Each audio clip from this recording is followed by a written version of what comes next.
بسم الله الرحمن الرحيم. اللهم صل وسلم وبارك على سيدنا محمد وعلى آله وصحبه وسلم تسليما كثيرا. السلام عليكم ورحمة الله وبركاته. أسعد الله أوقاتكم بكل خير. معنا إن شاء الله في الفيديو ده مروحة سقف صيني من النوع القديم شوية، اللي هي بتكون بالشكل ده. المروحة فيها مشكلة في الملفات، طبعا تم تغيير البلي للمروحة، ولكن ما زالت كده مشكلة في الملفات. حبيت أشاركها مع حضراتكم لعل وعسى حد يستفيد من الموضوع دوت. ممكن يقابل أي حد أو يصادف أي حد فيبقى مش عارف المشكلة ديت علاجها إيه أو حلها إيه.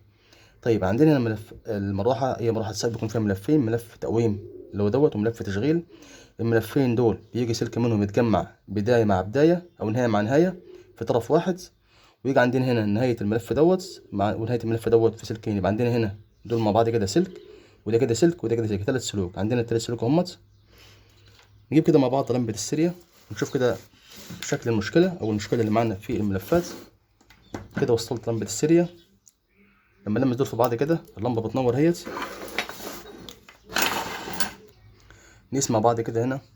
المفروض ان في عندي طرف مشترك اهوت. هنبص مع بعض كده، عندي هنا سلك جاي من ملفات اهوت وسلك جاي من ملفات اهوت، يبقى كده الطرف ده مشترك.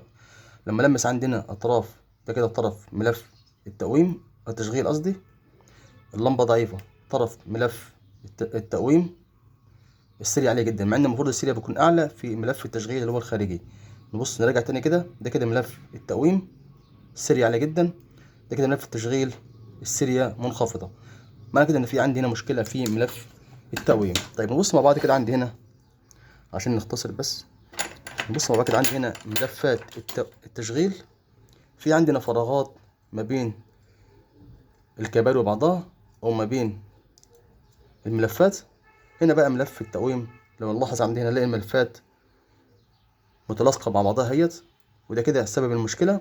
المشكلة تكون فين بقى؟ عندنا هنا زي ما قلت لحضراتكم ان في عندنا هنا بداية مع بداية همت رايحين في الطرف ده، وهنا نهاية هيت رايحة هنا، ونهاية هيت رايحة هنا. احنا طبعا ملناش علاقة خالص بالملف الخارجي اللي هو ملف التشغيل. مشكلتنا تكمن فين بقى؟ هنشوف مع بعض كده نهاية بداية الملف ونهاية الملف فين. دي كده السلك دوت جايب عندي ملف التقويم اهوت الطرف ده، والطرف التاني اهو. نبص على الطرف ده جاي منين كده، جاي منين؟ سلك اهوت جاي من الايه، من الملفات ديت، او جاي من الربع ده.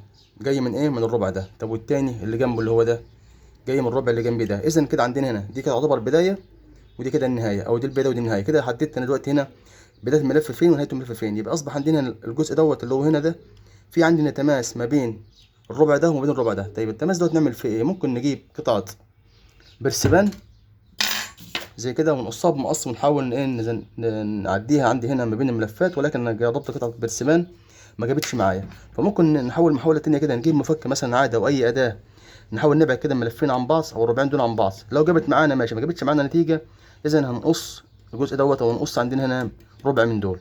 نحاول كده بالاداه دي بتاعت فتح الموبايلات او مفك عاده، نحاول ان عندي هنا نشيل التماس اللي هو عندي ما بين الربع ده وما بين الربع ده.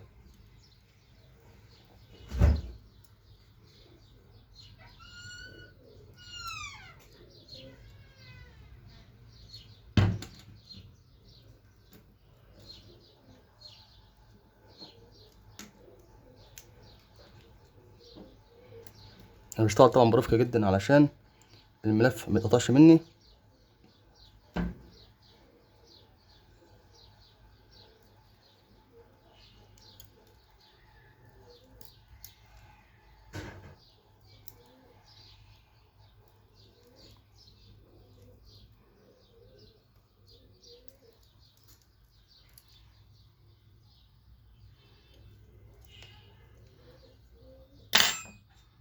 اجرب مفك كده يكون رفيع، بس مفك لا.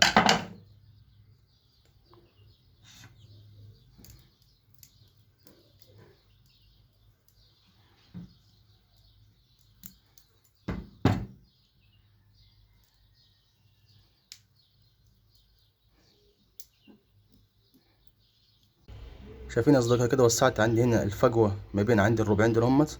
لو لاحظنا نلاقي عندي هنا هي الفجوه منوره هنا متلامسين كلهم همت. نجيب بقى دلوقتي قطعه برسبان، انا عملتها كده بالشكل ده كده بالمقص، واركبها عندي هنا ما بين الملفين بالشكل ده كده. وهنجرب كده نشوف كده هل الشورت راح او ما راحش. نجيب كده طرف ملف لمبة السيريا ونقول بسم الله. الطرف ده المشترك، وده كده ملف التشغيل خارجي، وده كده ملف التقويم. وكده الحمد لله لمبة السيريا اهيت اضاءتها انخفضت. نجرب تاني كده، ده المشترك اهوت، وده كده اللي كان عامل شورت. شايفين الاضاءة عاملة ازاي؟ وده كده ملف الايه التشغيل. ملف التشغيل طبعا بيديني اضاءة اعلى من ملف التقويم في المروحة الصيني. طيب دلوقتي كده المروحة يعتبر الحمد لله تمام، ولكن عندنا القطعة البرسيم اللي حطيتها دي كده ممكن تقع، فبالتالي هطبقها علشان تبقى داخلة مضغوطة علشان ما تقعش مع تشغيل المروحة. المفروض في حالات زي كده هندي عندي هنا الملفات ورنيش بتاع عزل، ولكن انا ما عنديش ورنيش ما بستخدموش لان مش جايب في المراوح. ولكن كده قطعة برسيمان بعد ما طبقتها كده ممكن اديها نقطة امير علشان تثبت مكانها، او اشحطها كويس علشان ما تفلتش. هديها نقطة امير ونشوف مع بعض. شوية امير كده جنب قطعة البرسيمان عشان ما تسقطش. والمرة برضه طبعا بنعزل برضه عندنا الملفات عن بعضها.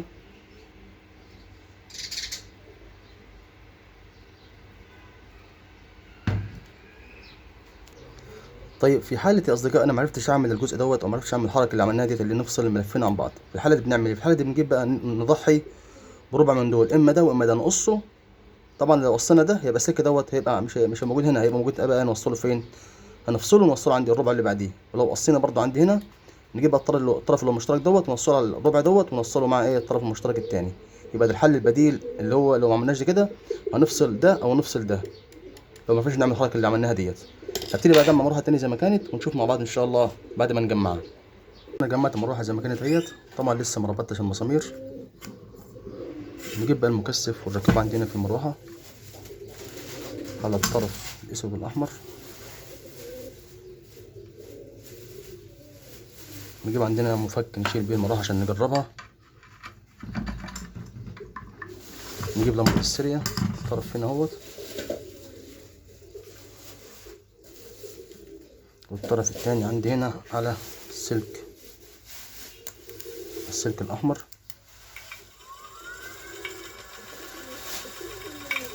كده المروحه اشتغلت تمام الحمد لله. وكده شفنا مع بعض عطل في ملفات مروحه. يا رب اكون افدت حضراتكم بمعلومه حتى ولو بسيطه. شكرا لكم والسلام عليكم ورحمه الله وبركاته.